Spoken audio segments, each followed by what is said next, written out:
boa tarde. Com o aumento da violência contra a mulher, um serviço oferecido pelo Judiciário é cada vez mais importante. As ouvidorias judiciais, que acolhem e prestam assistência às vítimas.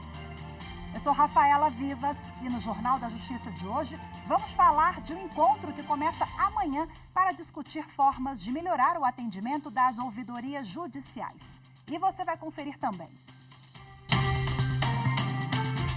Atos antidemocráticos. Polícia Federal cumpre 12 mandados judiciais em 2 estados, em mais uma etapa da Operação Lesa Pátria.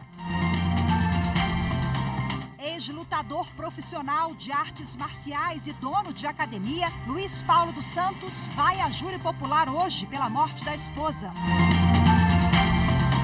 E ainda, ministra Isabel Galotti toma posse hoje como integrante efetiva do Tribunal Superior Eleitoral.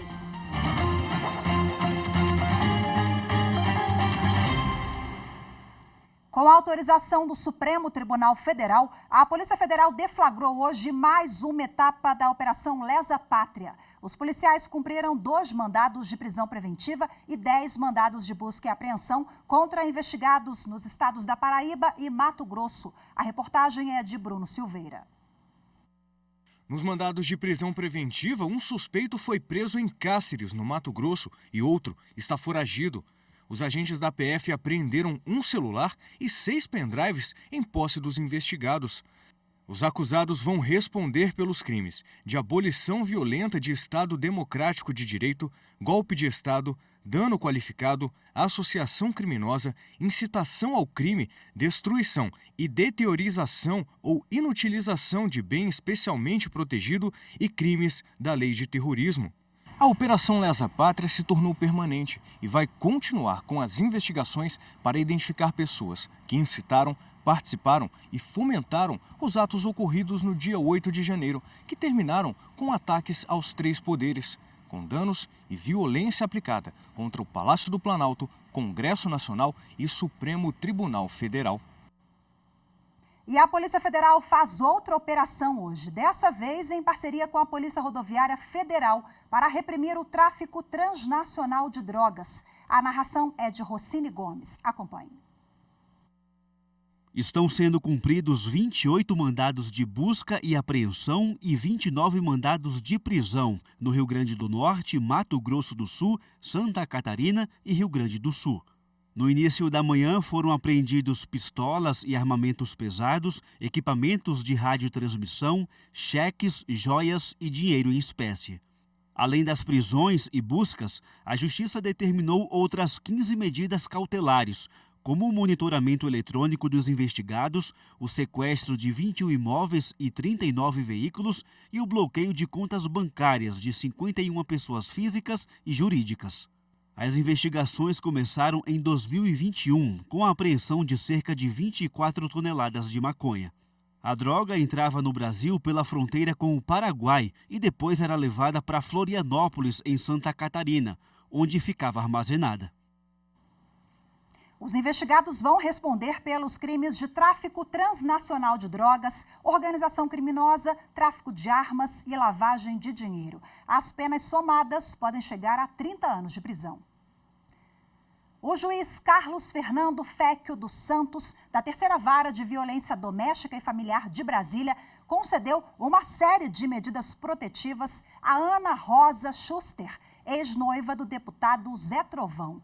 Entre as medidas, o afastamento de Zé Trovão do lar, permitindo que ele leve consigo apenas os bens de uso estritamente pessoal, como vestuário, documentos, utensílios de trabalho, devendo informar ao juízo da causa, no prazo de 48 horas, o novo endereço. Bom, o juiz determinou ainda que o deputado mantenha uma distância mínima de 300 metros da ex-noiva. O parlamentar, segundo a decisão, está proibido de estabelecer contato com a ex-companheira por ligação telefônica, WhatsApp, e-mail, Facebook, Instagram e outros meios. O magistrado ordenou ainda a recondução da ex-noiva à residência onde o casal morava. Segundo o depoimento da vítima, ela foi retirada da casa por Zé Trovão. A 1ª Vara Criminal de Cuiabá trouxe mais uma inovação para o judiciário matogrossense. o sorteio eletrônico de jurados que vão participar das sessões do Tribunal do Júri em 2024. O primeiro sorteio eletrônico foi feito no Fórum da Capital. Acompanhe com Fernanda Fernandes. Um software simples e já conhecido vai garantir mais agilidade, praticidade, eficiência e a mesma segurança e confiabilidade no sorteio dos jurados que farão parte dos julgamentos do Tribunal do Júri no Fórum de Cuiabá a partir do ano que vem.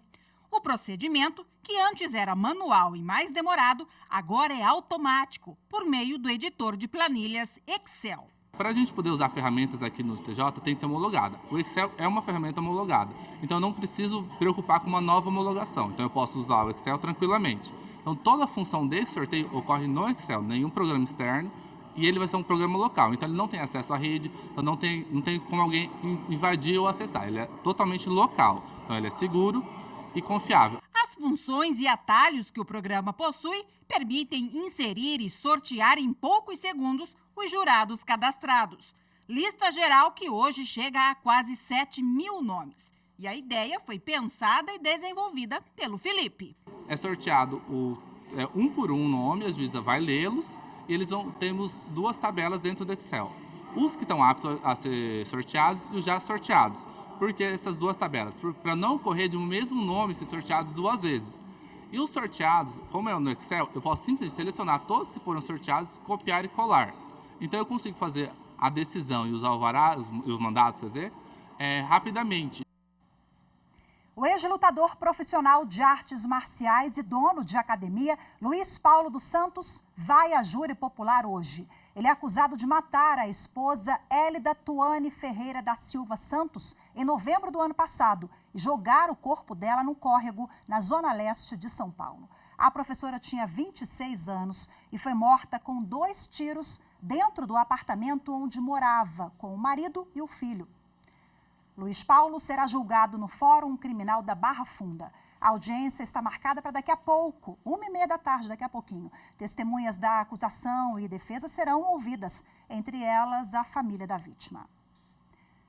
A seguir, encontro em Santa Catarina vai discutir formas de melhorar o atendimento prestado pelas ouvidorias judiciais. Você confere os detalhes em instantes, voltamos já.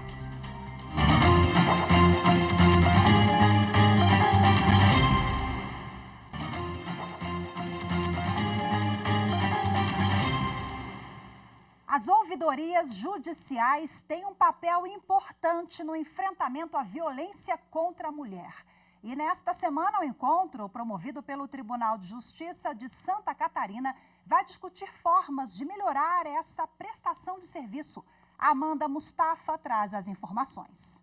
O evento será realizado de 22 a 24 de novembro na sede do Tribunal de Justiça de Santa Catarina.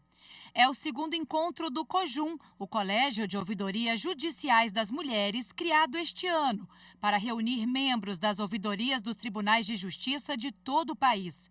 O objetivo é promover a troca de experiências e conhecimentos entre magistrados, servidores e autoridades e fortalecer o diálogo entre o judiciário e a sociedade civil para melhorar o atendimento às vítimas de violência. Os números são alarmantes. O Brasil registrou 722 feminicídios entre janeiro e junho deste ano. Um aumento desse tipo de crime de 2,6% em comparação com o primeiro semestre de 2022. É o maior número desde 2019. Os dados são de levantamento feito pelo Fórum Brasileiro de Segurança Pública, com base em números divulgados pelas secretarias estaduais de segurança pública. Segundo o levantamento, os casos de estupro de meninas e mulheres também aumentaram 14,9%. Foram 34 mil casos registrados no país apenas no primeiro semestre deste ano. No Brasil, a cada 8 minutos, uma menina ou mulher foi estuprada entre janeiro e junho. E agora, para a gente repercutir mais o assunto, eu converso de forma remota com a coordenadora do Colégio de Ouvidorias Judiciárias das Mulheres, doutora Tânia Regina Silva Requizigel. Seja muito bem-vinda, doutora Tânia, que fala conosco direto de Porto Alegre. Boa tarde. Boa tarde, boa tarde. Bom, explica pra gente qual é a importância desse evento que começa amanhã, né? Serão debates, troca de experiências e as coordenadoras vão se reunir para alinhar estratégias, né? Que vão ajudar no enfrentamento à violência doméstica. Qual é a importância e a expectativa da senhora para esse evento? Exato, é o nosso segundo encontro. O colégio foi criado em fevereiro deste ano. Nós tivemos nosso primeiro encontro em maio no Tribunal de Justiça do Maranhão e agora vamos ter o segundo sediado no Tribunal de Justiça de Santa Catarina. A expectativa é muito grande. Das 69 ouvidorias judiciais do país, estão confirmadas 55 até o momento. Então, eu acredito que vai ser o maior colégio que nós conseguimos reunir ouvidoras do Brasil inteiro e a expectativa é muito positiva. Nós precisamos nos reunir e fazer com que as nossas ideias e as nossas experiências sejam disseminadas entre as ouvidorias para buscarmos, sim, um atendimento de excelência àquelas que mais precisam. Doutora Tânia, o Colégio de Ouvidorias foi criado no início do ano, né? Qual é a importância?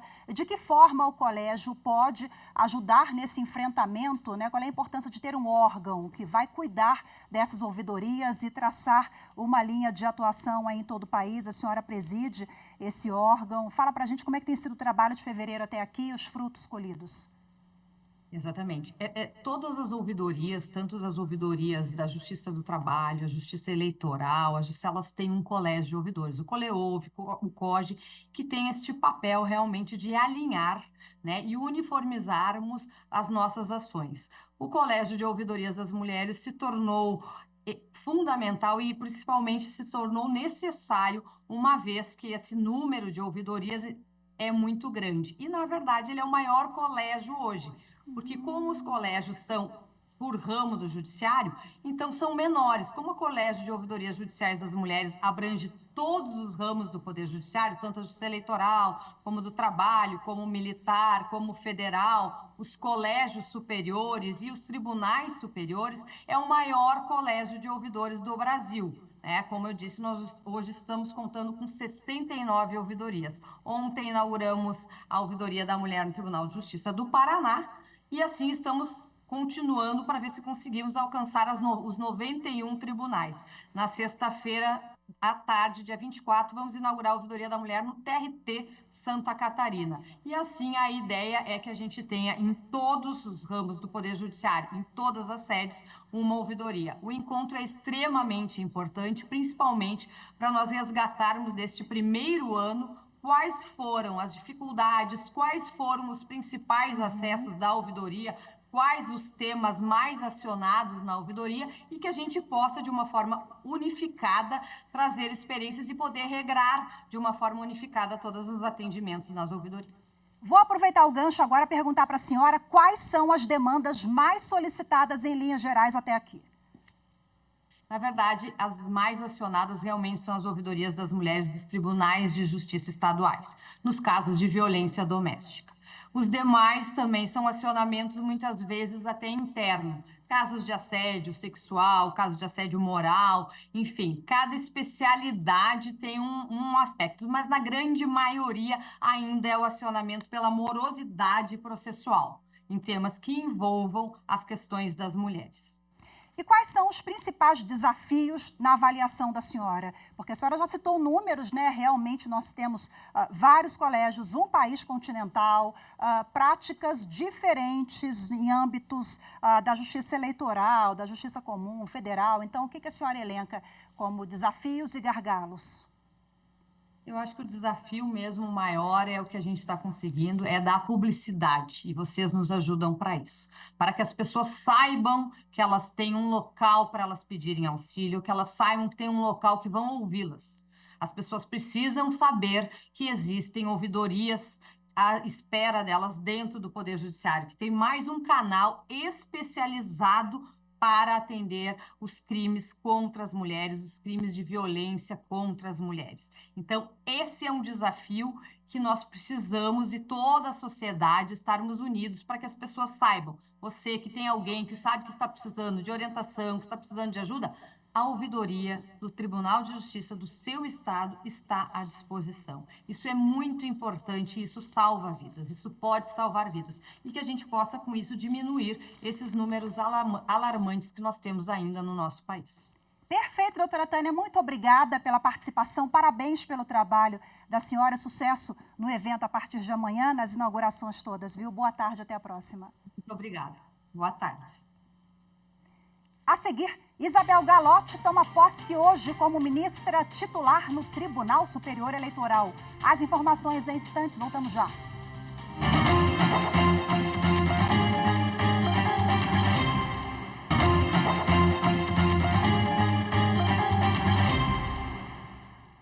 Hoje tem posse no Tribunal Superior Eleitoral. A ministra do Superior Tribunal de Justiça, Isabel Galotti, toma posse nesta terça como ministra titular na Corte Eleitoral. Quem traz mais informações ao vivo, direto do TSE, é a repórter Mariana Fabre. Olá, Mariana, muito boa tarde para você.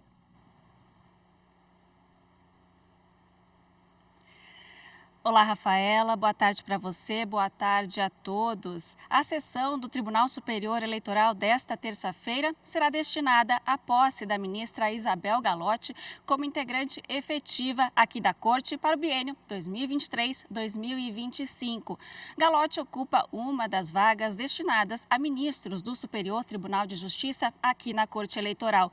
Ela, inclusive, foi eleita para o cargo de titular do TSE pelo plenário do STJ durante uma sessão realizada em setembro deste ano. A gente preparou um vídeo que mostra a trajetória da ministra Isabel Galotti. Vamos assistir. A ministra Maria Isabel Galotti tomou posse como ministra substituta do TSE em setembro de 2022 e agora assume como titular do TSE em uma vaga destinada aos representantes do Superior Tribunal de Justiça na Corte Eleitoral. Galotti atua como ministra do STJ desde 2010. A nova ministra efetiva do TSE se formou em Direito pela Universidade de Brasília e fez especialização em Direito e Estado também na UNB. Já atuou como advogada, como juíza no Tribunal Regional Federal da Primeira Região e como procuradora da República.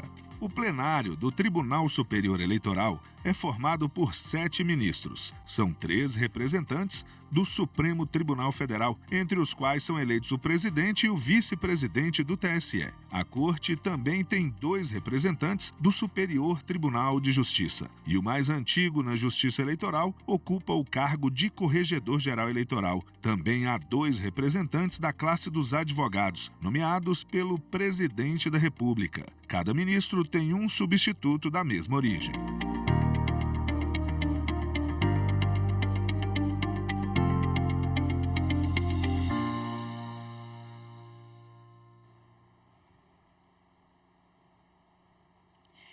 E Rafaela, hoje ainda durante a sessão será realizada uma votação para eleger o novo Corregedor-Geral Eleitoral. Votação essa que vai contar com o uso de uma urna eletrônica.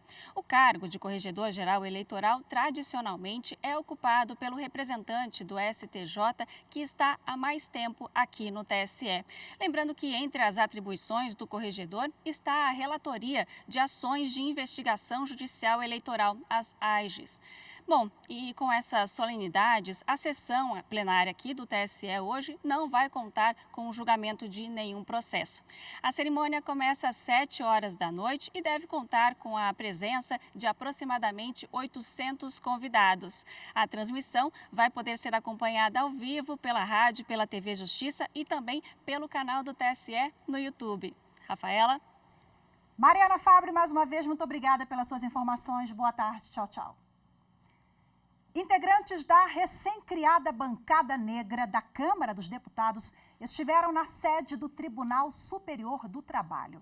O repórter Rafael Oliveira acompanhou a visita e tem mais informações. As deputadas e deputados foram recebidos pelo presidente do TST e do Conselho Superior da Justiça do Trabalho, ministro Lélio Bentes Correia. O encontro entre os parlamentares e o chefe do Judiciário Trabalhista, em pleno Dia da Consciência Negra, teve o objetivo de aproximar ainda mais os dois poderes e alinhar estratégias. O grupo, que agora passa a ter mais força na Câmara dos Deputados, quer unir esforços com a Justiça do Trabalho no combate ao racismo. Infelizmente, a precarização do trabalho, o retrocesso em vários direitos trabalhistas chegam com muita força na população negra e é fundamental que a gente avance nos direitos, no processo de uberização muito grande, de flexibilização da legislação trabalhista. Então, espero que essa aproximação ajude a gente a tentar fazer com que no parlamento a gente consiga avançar nos direitos dos trabalhadores brasileiros. A bancada negra foi criada no começo de novembro por meio de proposta apresentada pelos deputados Damião Feliciano e Talíria Petroni. Com isso, a frente passa a ter o direito de votar na reunião de líderes em que o presidente da Câmara define a pauta de votações da Casa. O grupo também poderá discursar em plenário semanalmente. Dessa forma, os parlamentares poderão usar a tribuna para defender pautas diretamente ligadas à atuação da população negra no mercado de trabalho, como uma regulamentação mais eficiente quanto à fiscalização do trabalho doméstico e à promoção do trabalho decente, por exemplo. O Tribunal Superior do Trabalho e o Supremo Tribunal Federal foram os primeiros locais visitados pela nova frente parlamentar. Fomos ao Supremo, evidentemente, que representa a todos e todas as instâncias, mas resolvemos também procurar o ministro e o tribunal, até porque o ministro Nélio, ele é um cidadão brasileiro, comprometidíssimo, uma sensibilidade social, humanista, e faz dessa casa uma trincheira em defesa da dignidade dos trabalhadores e das trabalhadoras. Para o presidente do TST, a bancada negra é um reforço que a Justiça do Trabalho ganha para ajudar a lidar com temas como o trabalho análogo à escravidão, trabalho infantil, doméstico, entre outros. A população negra no nosso país maioria entre os que sofrem a precarização, que sofrem a exploração de situação de trabalho escravo, de trabalho infantil, né? E com isso há uma convergência de agendas e no que diz respeito à Justiça do Trabalho, é total o interesse de atuarmos de forma conjunta no sentido de ajudar a aperfeiçoar a legislação brasileira para que a inclusão e a equidade sejam efetivamente respeitadas. A terceira turma do Superior Tribunal de Justiça decidiu que a emissora de TV deve manter a guarda de todos os documentos referentes à atividade, conforme os prazos previstos no Código Civil. A reportagem é de Jéssica Castro. O colegiado manteve decisão de segunda instância, entendendo que para resguardar os direitos de terceiros em eventual ação de responsabilidade civil, a emissora de TV deve manter a guarda de todos os documentos referentes à sua atividade enquanto não ocorrer a prescrição ou a decadência da pretensão indenizatória, conforme previsto no Código Civil. O caso julgado trata de uma ação de exibição de documentos, na qual o autor pedia que a emissora de televisão SBT apresentasse arquivo de reportagem sobre maus-tratos infantis, na qual foram expostos o nome e a imagem dele. Ele argumentou que precisaria ter acesso à matéria para tomar as medidas judiciais cabíveis devido ao potencial dano decorrente do conteúdo veiculado. O Tribunal de Justiça de São Paulo considerou que o prazo para a manutenção do arquivo de reportagens pela emissora deve ser o mesmo estabelecido no Código Civil para a prescrição da pretensão indenizatória, de 3 anos, porque o conteúdo se destina à instrução da ação de reparação civil. No STJ, o SBT alegou que o prazo de conservação de gravações transmitidas é de 30 dias e que não estaria obrigada a apresentar o material requerido pelo autor após esse período. O relator, ministro Ricardo Vilas Boas Cueva, explicou que deve incidir, por analogia, a disposição contida no artigo 1194 do Código Civil, que obriga a guarda pela sociedade empresária de todos os documentos enquanto não ocorrer a prescrição ou a decadência do direito correspondente aos atos neles consignados. Hoje a gente fica por aqui. Muito obrigada pela sua companhia. Uma ótima tarde. Até amanhã. Tchau, tchau.